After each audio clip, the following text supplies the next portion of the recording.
Ngayong araw na posibleng bumagsak sa critical level ang tubig sa Angat Dam.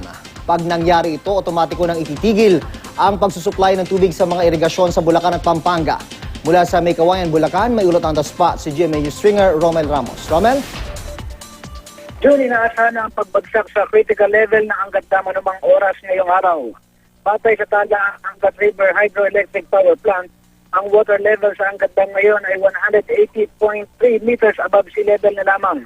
Ito ay bumagsak ng 0.42 meters mula sa water level nito kahapon na 180.45 meters.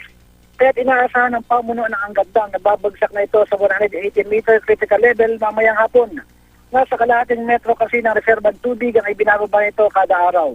Sa sandaling bumagsak ang Angat Dam sa critical level, ay otomatikong ititigil niya ang supply ng irigasyon sa Bulacan at Pampanga. Sa ngayon ay nanatili pa rin sa 41 cubic meter per second ang supply na tubig sa Metro Manila. Pagtitipid pa rin sa paggamit ng tubig ang panawagan ng mga opisyal. Ayon sa NAPOCOR, ngayong linggo ay inaasang isasagawa ang cloud seeding operation dahil sa wala pa rin namamataan na seedable cloud dito sa paligid ng Angat Dam. At sa ngayon ay nagtuwa na rin ng misa ang si Father Das Cabral sa Malhakan May Kawayan Parish Church at upang hilingin ang pagbuhos ng tubig dito.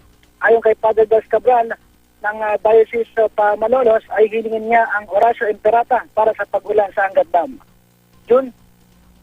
Maraming salamat, GMA News stringer Romel Ramos.